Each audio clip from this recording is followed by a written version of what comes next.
A principios de los años 30, un joven abogado nacido en Campeche, que había leído algunos escritos de Sigmund Freud, sin entenderlos cabalmente, pensó que podría aplicar las técnicas del psicoanálisis en su ámbito profesional.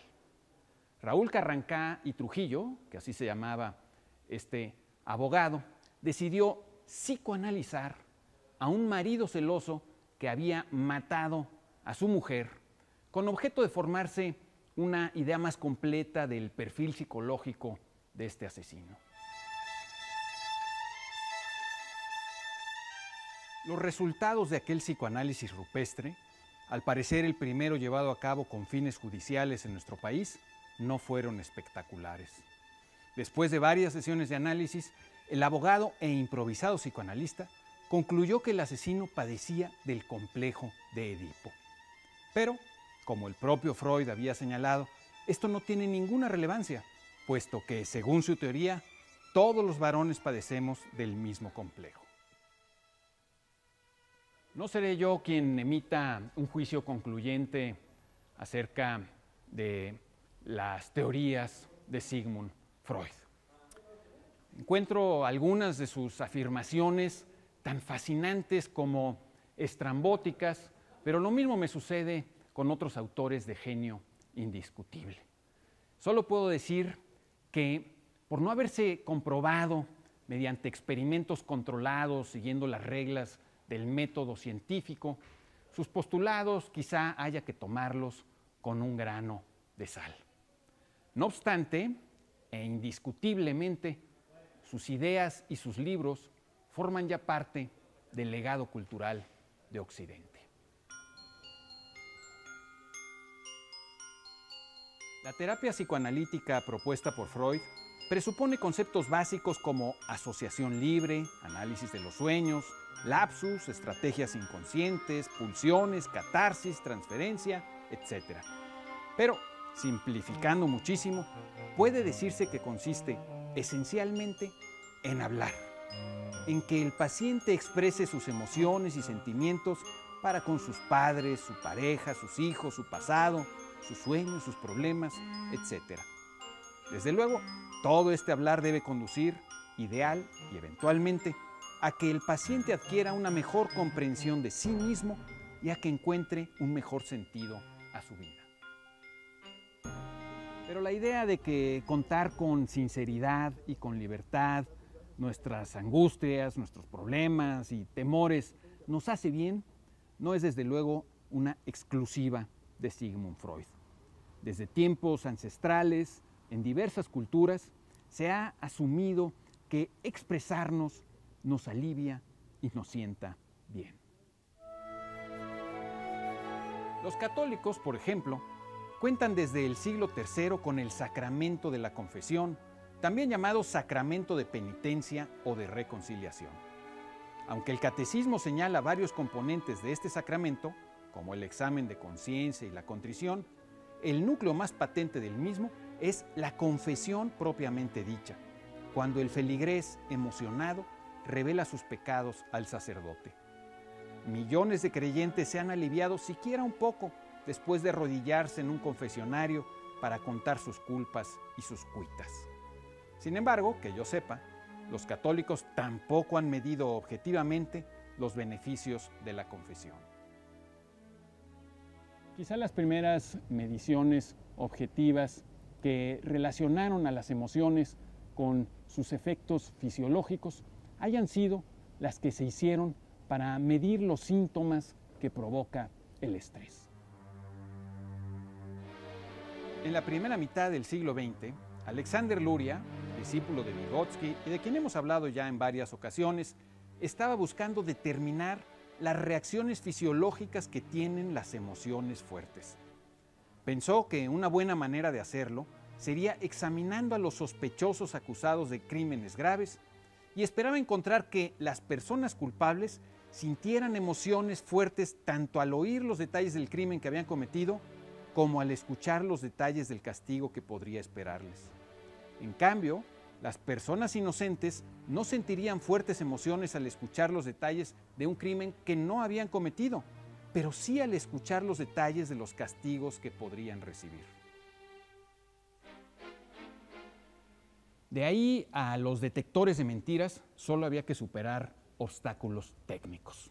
Estos artefactos se llaman también polígrafos por registrar con trazos una serie de parámetros fisiológicos que se asocian con las emociones fuertes y con el estrés, tales como el ritmo cardíaco, la frecuencia respiratoria, la presión arterial y la respuesta galvánica de la piel. Hasta donde sé, los resultados de las pruebas de polígrafo no tienen validez ante las cortes de la mayoría de los países, entre otras razones porque los psicópatas pueden mentir o escuchar detalles de sus crímenes sin sentir emoción alguna. No obstante, los polígrafos han servido para que, en muchos casos, los culpables confiesen sus delitos. También se ha observado, en no pocas ocasiones, que los delincuentes que en un principio intentaban, desde luego, ocultar sus crímenes, se sienten mejor después de haberlos confesado, como si se liberaran del peso de sus secretos, pese a las condenas que pueden esperarles.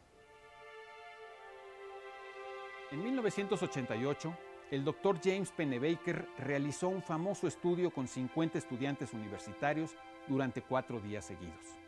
A la mitad de ellos les pidió que se sentaran en una habitación a escribir sobre sus actividades cotidianas.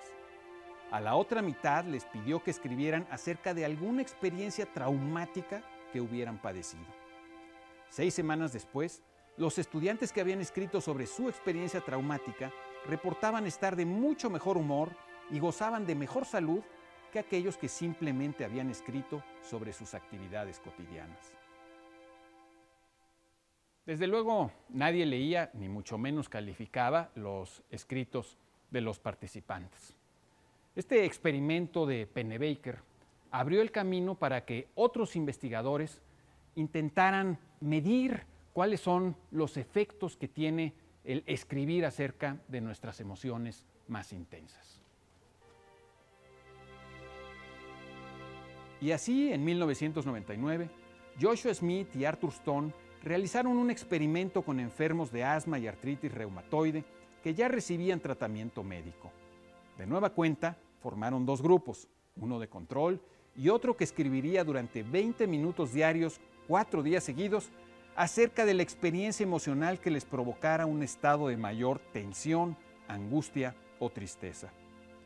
4 meses más tarde, los pacientes de asma y artritis que habían escrito sobre sus emociones más intensas mostraban una disminución en sus síntomas físicos comparados con los pacientes del grupo de control. Este experimento marcó 2 hitos importantes. Por un lado, intentó medir los efectos fisiológicos específicos de un tipo de terapia psicológica y por otro, sus resultados fueron publicados no en una revista de psicología, sino en una prestigiada revista de medicina, el Journal of the American Medical Association. Aún así, debemos ser cautos al atribuir demasiados beneficios al hecho de ponernos a escribir acerca de nuestras emociones y de nuestros problemas. Después de todo, Virginia Woolf y Cesare Pavese llevaron diarios escritos de gran belleza literaria que revelan una enorme capacidad de introspección y, sin embargo, acabaron suicidándose. A pesar de estos casos excepcionales, estoy convencido de la utilidad y conveniencia de escribir sobre cualquier cosa que nos cause angustia, tristeza, vergüenza o algún tipo de dolor emocional. La escritura puede ayudarnos a pensar con mayor claridad y con mayor profundidad y también auxiliarnos en la tarea insoslayable de brindarle sentido a lo que hacemos y a nuestra propia existencia.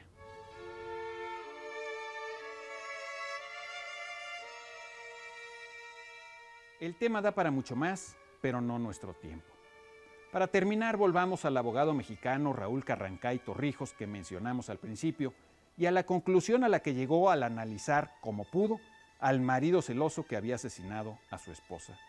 Como dijimos, la rupestre conclusión de Carrancá fue que el sujeto padecía del complejo de Edipo. En un artículo en el que criticaba el uso mal informado de sus teorías, el propio Freud contó un chiste al respecto. Un hombre fue acusado de robar una casa, ya que al detenerle llevaba consigo una ganzúa.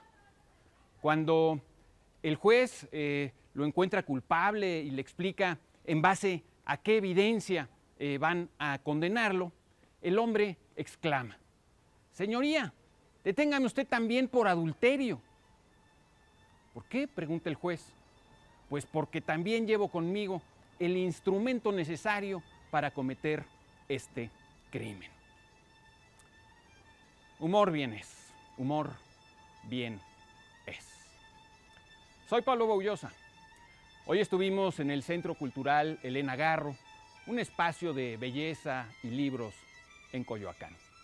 Usted tiene la palabra.